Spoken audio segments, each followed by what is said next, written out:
పెద్దలు గౌరవనీయులు మా అందరికీ ఆదర్శ నాయకుడు బీఆర్ఎస్ పార్టీ వర్కింగ్ ప్రెసిడెంట్ మా అన్న కేటీ రామారావు గారికి, అదేవిధంగా సీనియర్ నాయకులు బీఆర్ఎస్ ఫౌండర్ కౌన్సిల్ యొక్క ప్రతిపక్ష నేత మధుసూదన్ చారి గారికి, మీ అభిమాన నాయకుడు మీ అన్న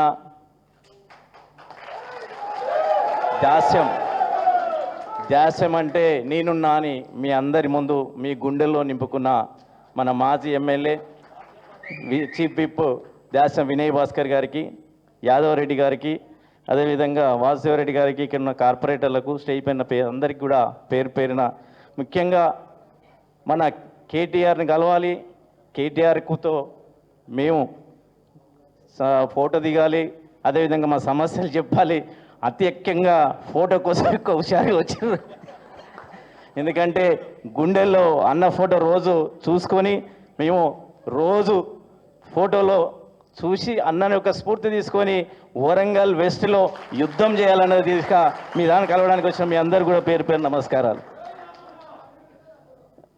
నేను అన్ని విషయాలు అన్న కేటీ రామారావు గారు రామన్న మాట్లాడతాడు. నేను రెండే సూచనలు తప్పకుండా అన్న, ఈ 10 ఏళ్లలో నేను 2 సార్లు ఇక్కడ కాంగ్రెస్ పార్టీ వచ్చినాక రివ్యూ మీటింగ్లకు పోవడం జరిగింది. మీరు ఇచ్చిన హన్మకొండకు కానీ వరంగల్ కానీ మీరు ఇచ్చిన నిధులు తప్ప ఈ 9 నెలల్లో ఒక్క రూపాయి కూడా చేయలే. సిగ్గు లేకుండా కేటీఆర్ గారు ఇచ్చిన నిధులను కొబ్బరికాయ కొట్టి ఫోటోలు వేసుకుంటున్నారు. రివ్యూ మీటింగ్లోకి పోతే ఒక విషయం చెప్తే అన్న పరిశాన్ అవుతారు.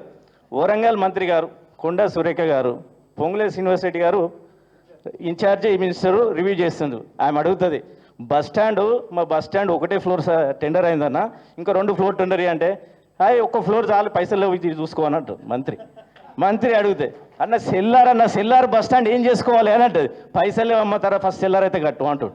అంత దౌర్భాగ్యమైన పరిస్థితిలో కాంగ్రెస్ ప్రభుత్వం ఒక మంత్రి గారు ఇంకో మంత్రి గారిని రిక్వెస్ట్ చేస్తే ఒక్క రూపాయి కూడా ఇవ్వలేని పరిస్థితి. ఆ బస్ స్టాండ్ అది కూడా ఇచ్చింది అన్నగారు కేటీఆర్ రామారావు గారు.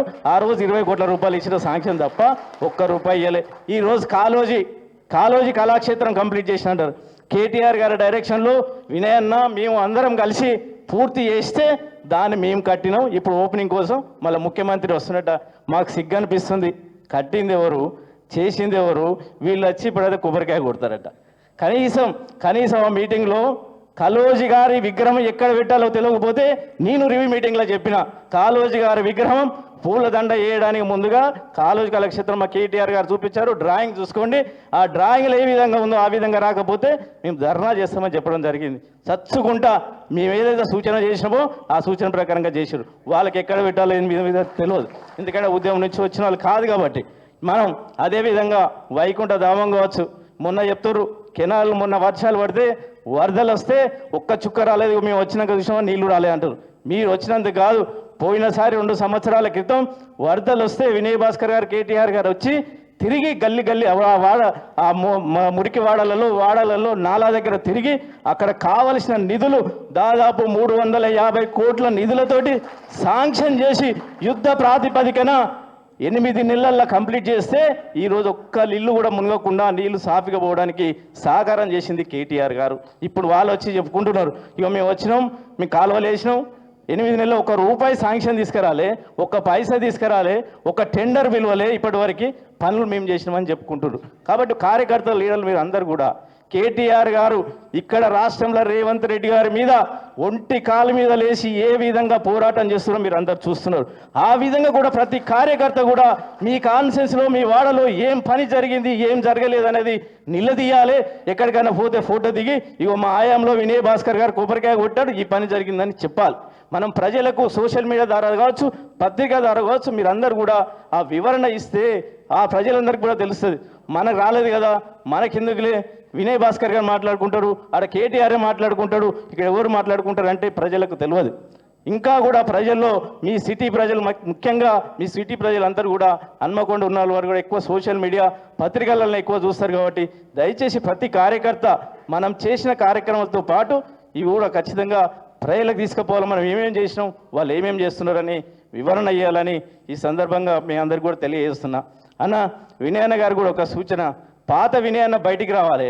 అట్లనే అప్పటిలా కాకుండా ఉద్యమంలో ఎట్లయితే లేచిండో ఆ విధంగా రెచ్చిపోయి అది చేసే విధంగా ఉండాలని ఈ సందర్భంగా తెలియజేస్తున్నాం.